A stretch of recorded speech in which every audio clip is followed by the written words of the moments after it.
everyone. Thanks for joining us for our webinar today. Today's topic, we're going to be covering everything post-jurying. So this includes stuff like what settings you need to be aware of, and any communications that you need to send out, and all sort of aspects about our post-jurying process on ZAPP.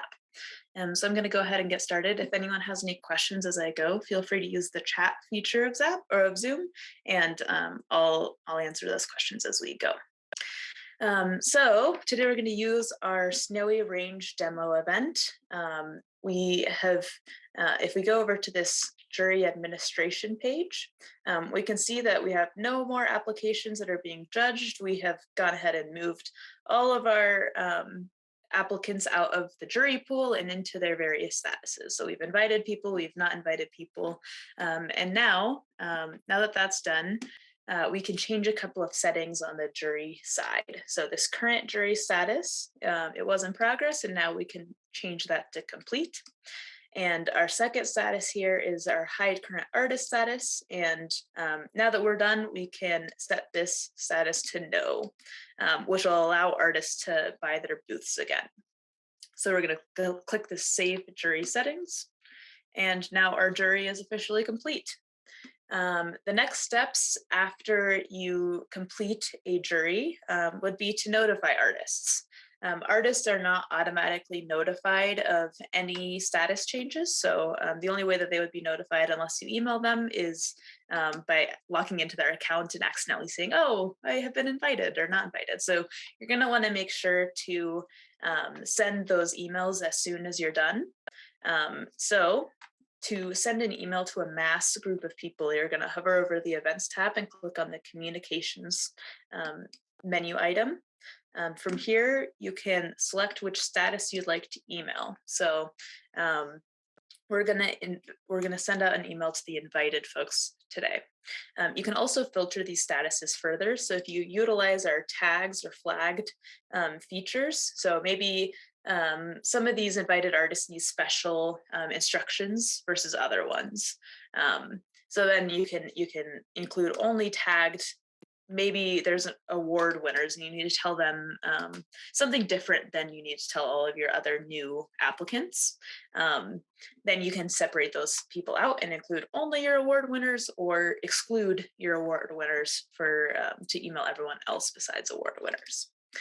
So today we're just going to send to everyone in this status, and then you click this select button to go to the next step. And here you can compose your email to your artists. So you're going to enter in all of these different all of these different fields. So who is this email from Marika? Who can they reply to?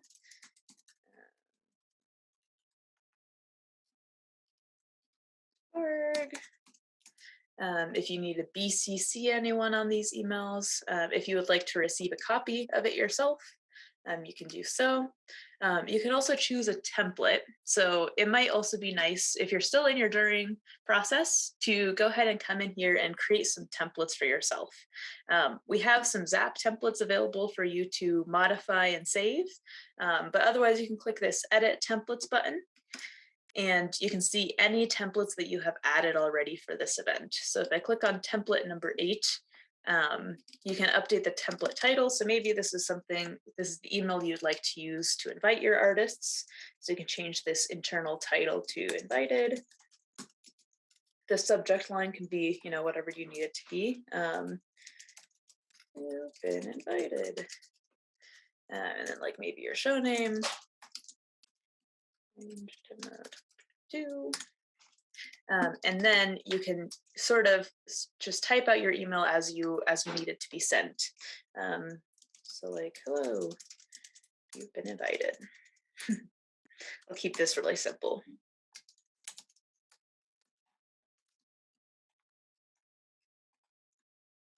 In this email, you'll likely want to include a lot of details on what their next steps are.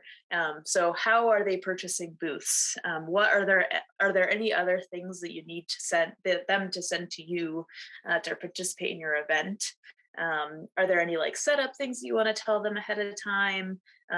What kind of deadlines are they running to accept or decline your invitation? All of that information is really informative to put into this template. Once you're done generating this email, you can go ahead and click save.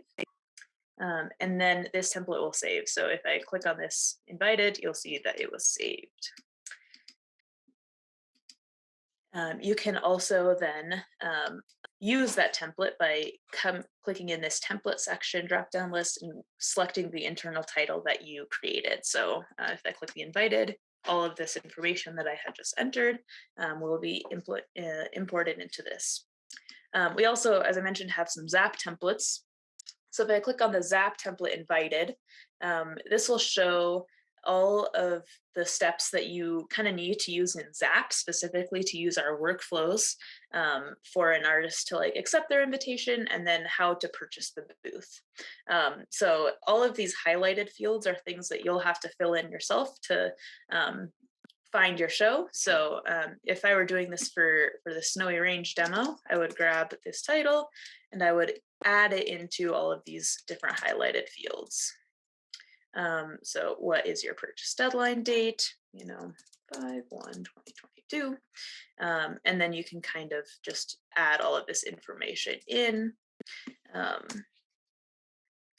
it'll give good steps that we wrote ourselves for, so we know what we're talking about when we're talking about ZAPP. So these are what they can use to use our site to complete these booth purchases, and have a couple of help materials in here as well. So you can add all of these dates as general recommendations of what you should include in this email. We also have ones for folks who are not invited and those who are waitlisted. So general contact information and information that they would want to know. The other thing that you can do here is you can include merged data. So you can show your event logo. You can include your contact information so that they have it easily referenced. You can import all of the anonymous jury scores and comments. So juror scores are never public unless you share them with your artists. So a lot of the times clients will want to share those scores, and artists will want to see those scores so they can improve if they weren't invited. They'll know a little bit more reasoning as to why. And you can choose which round of scores you would like to be included if you do multiple rounds of scoring. You can also, if you've already, later on, you'll likely probably not have booth assignments quite yet, but if you have waitlist numbers, you can show those, and you can also include booth numbers if you have those assigned. And if you have any other attachments that give like an overview of your next steps or something, you can attach one file right now that has to be under 2 megabytes. So then if we preview this email, this is what the artist would see. They'll have some basic information about their application and all of this other information. And then you can click this send these 3 emails once you've reviewed this and it looks good and you're ready to send those. So that's a little bit about our communication tool. So once you've invited all of your artists, or actually probably before you've invited your artists, you'll likely want to set up products in your product editor. So if you go over here to the events management page and then click within your event editor, you'll see this 4th tab over is the product editor. So this is where it's a hub for you to sell all of the things that you need to sell for your event. So this jury fee is what artists use to apply, and everything else is now accessible to anyone who is in the invited, accepted, or confirmed statuses. So you can have a various number of product types. So an admin fee, a booth fee, a canopy type, a deposit, an electric fee, and other, and a tent. So I'm going to mainly focus on the deposit and booth product types. These other ones are all very similarly identified. They're just different names for those things. So a deposit product type specifically is meant for those who want to set up portions of their booth fees for artists to pay by a certain date, and then have the rest of their balance due at a later date. So maybe you want to split up your payments for artists so that they could pay over time versus pay a lump sum if you have really high booth fees specifically. So you can insert a product deposit type. Once an artist makes a purchase of a product type, they do not move statuses.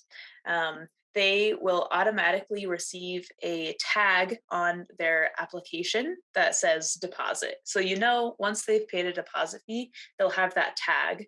And then you can use that tag as you're managing your artists to filter by people who have paid the tag or who have paid the deposit and people who have not. Then you can kind of keep track of who needs to pay their deposit and who needs to, pay the remainder booth fee.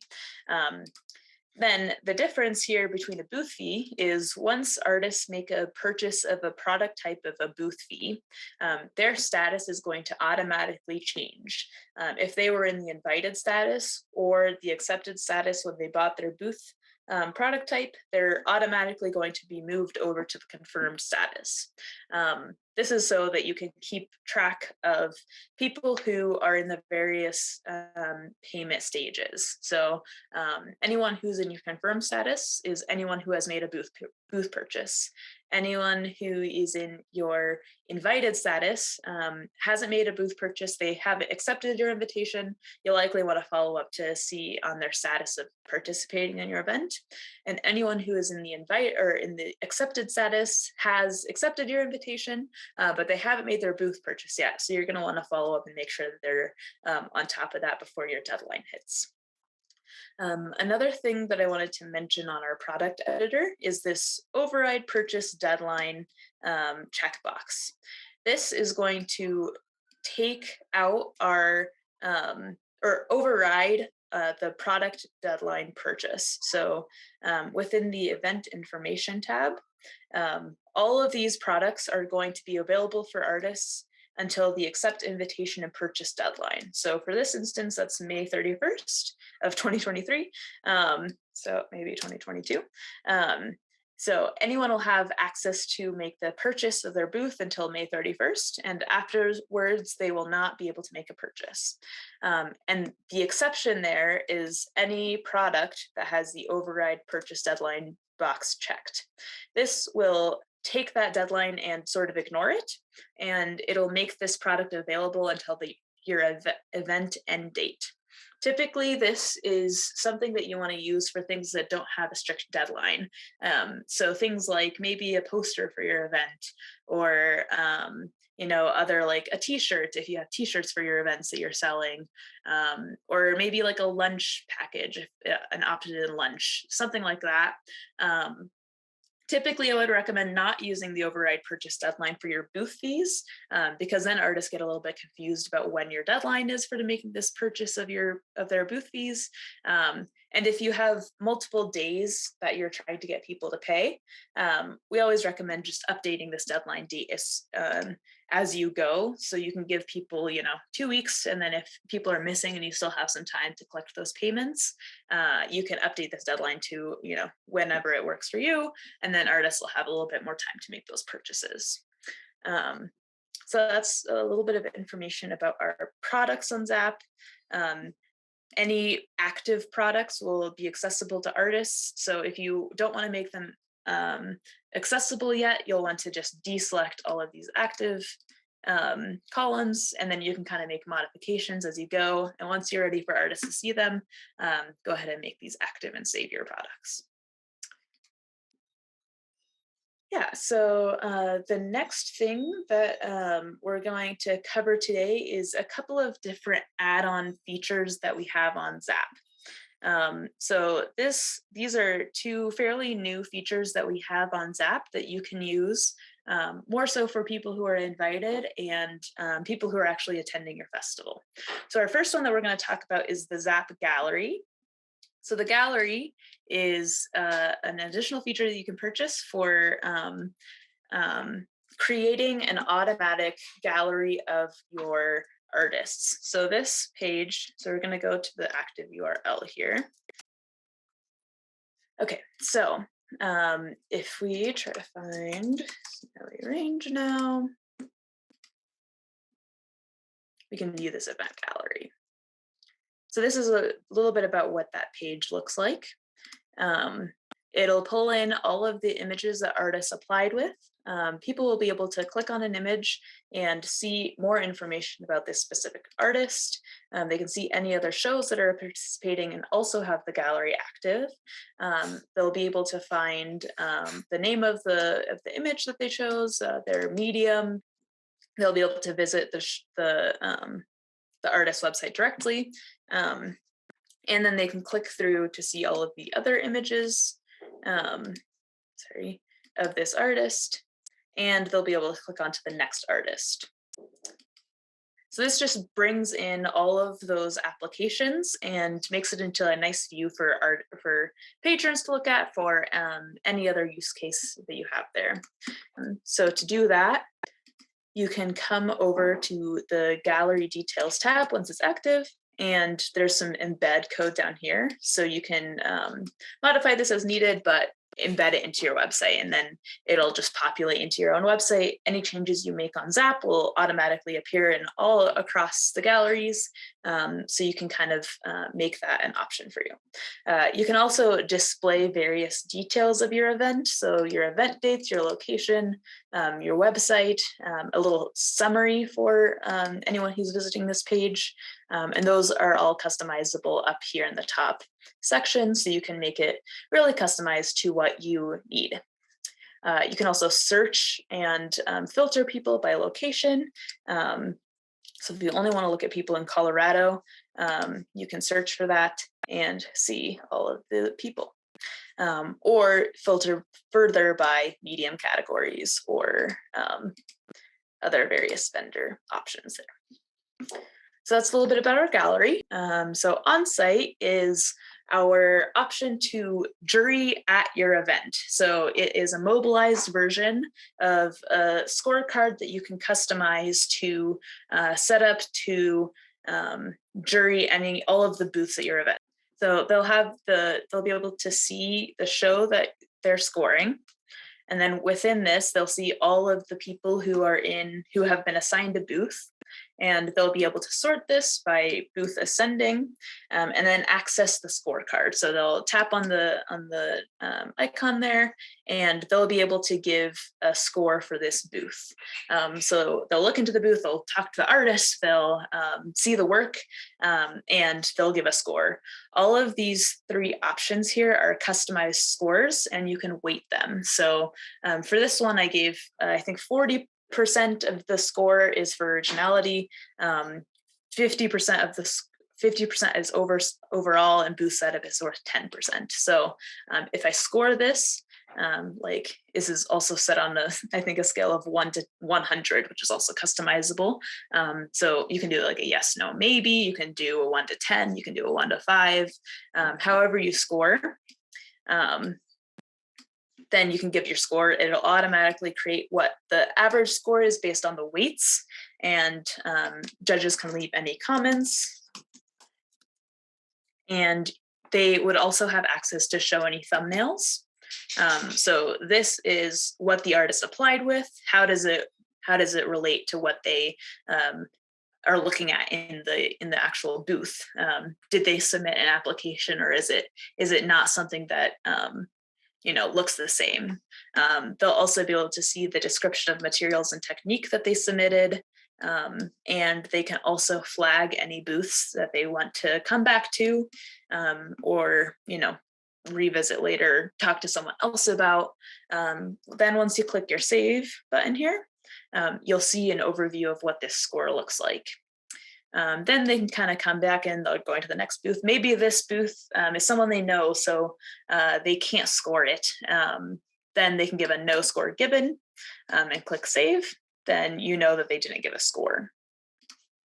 Then they can just, keep going, plugging and chugging, and, go through all of your booths, give scores as needed. And in the end, you'll have a downloadable report that outlines all of these scores.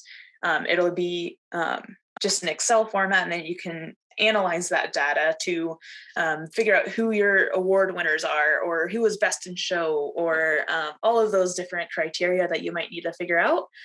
It's all just going to be digitized for you automatically, and just stored in our system. So you'll have the option to just download those reports and get that data, so you can easily score at your festival. All of the information about our 2 add-on products here that I talked today are in the Help Center.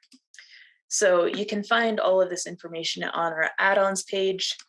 And that about wraps us up for our webinar today. So if you have any other questions, let me know. But if you don't, you can always, or if you don't think of anything right now, but you have stuff you want to ask us later, feel free to submit a ticket, or you can use our Help Center to find any questions you need. So yeah, that's all we got. Thank you guys for joining us, and have a great rest of your day.